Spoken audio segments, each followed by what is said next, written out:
Hey everyone! Thanks for tuning in to my channel. Today, I've got a tale that'll tug at your heartstrings and leave you thinking deep. It's all about trust shattered, clever moves, and a quiet kind of healing that hits hard.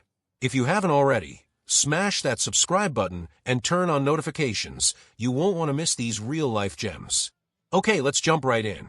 Emily barely glanced up from her device as I stepped into the kitchen. Her thumbs flew over the screen with that telltale rush, like she was guarding a secret.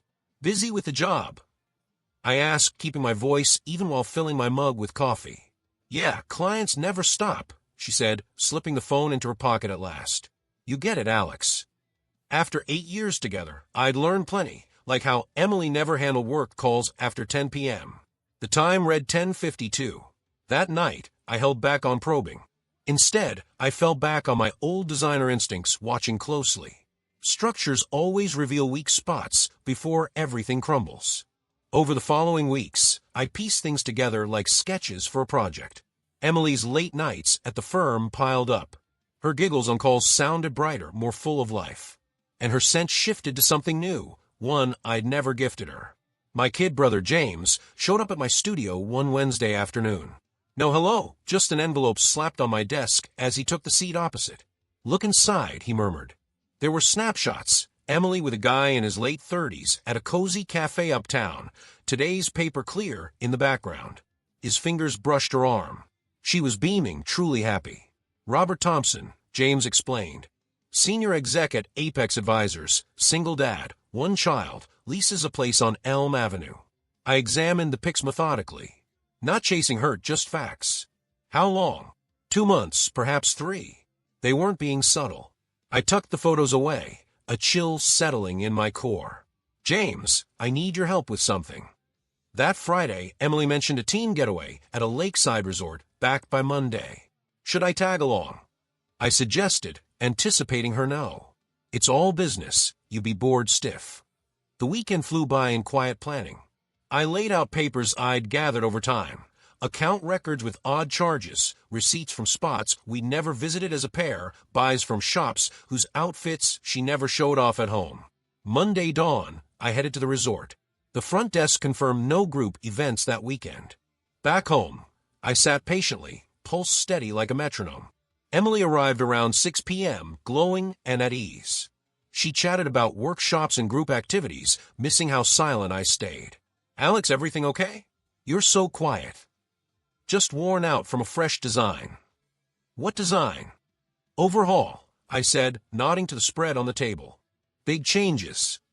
She stepped nearer, her expression shifting as she spotted the statements. What's all this? Our spending log for the last 5 months. Eye-opening stuff. Emily sank into a chair, eyes darting over the figures. Her face warmed with color. Are you checking up on me? No, I replied calmly, sitting across. I'm examining our bonds framework, and it's full of surprises. I placed the photos out slowly. The cafe, a show, his building. Yeah, I had that one too. Robert Thompson, I cut in. 38, widowed, 1 kid, pays $3,500 monthly for a 2-bedroom on Elm. Solid income around $180K a year. Nice find. Emily hid her face in her palms. It's not like that. Like what? That I'm stepping out, right? The quiet dragged on. Then she met my gaze, not with regret, but frustration. With him, I feel seen, she confessed. Truly seen. Not just the partner who handles meals and chores. He notices the person I am. I get it. That's all I said.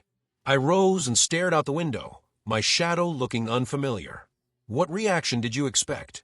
Yelling? Drama. I wanted you to care, her tone broke. 8 years, Alex. 8 years as your side note. You craft homes, success, tomorrows. But where do I fit in those visions? I turned, spotting the ache I'd overlooked forever. Right at the heart. Always. No, she denied. On the edge. In a pretty spot you built just for me. Those words stung deeper than fury could. Emily went to a pal's place for a few days to reflect. I made the most of it, efficient as ever. Consulted an attorney, drafted asset splits, shifted my firm's stake to James, offloaded the lakeside cabin we dreamed of completing side by side. and I arranged a chat with Robert Thompson. He accepted readily, likely bracing for conflict. We met at that same uptown cafe from the photos.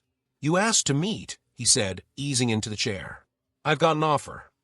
His brow furrowed, poise slipping. What offer? Emily's all yours. No splits, no legal mess, no fuss. I don't follow. You're in advisory, you know, clear transfers. I'm handing over a fresh start with her. No old ties. Robert leaned away, mulling it. And the catch? You cover her obligations. The vehicle's in her name, but I've paid up. The loan on the flat she'll claim, mine too. Around $180K total. $180K for a fresh chapter? For release, I amended. Ours and yours. He pondered, twirling his drink. What if she rejects this?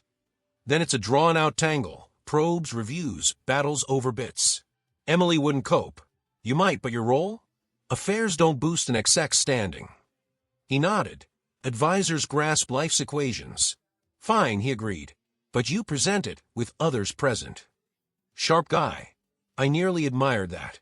Emily came back Sunday, resolute and geared up.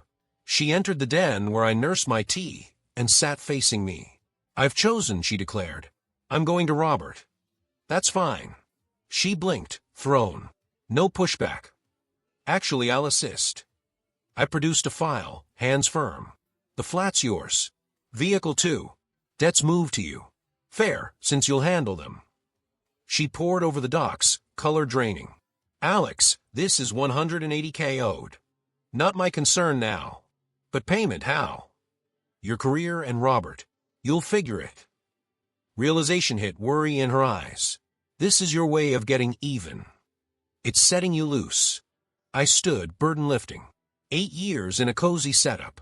Now full independence with all it brings. What do you gain? Serenity and knowing I'm clear of duties. Her words softened, fragile. Can you ever let this go? I gazed at her, truly, for what felt like the end. I have already, I whispered, when I realized I don't need you to be whole. 5 months on, James texted. Robert and Emily parted ways. He balked at her burdens and needs. She relocated to family out of town.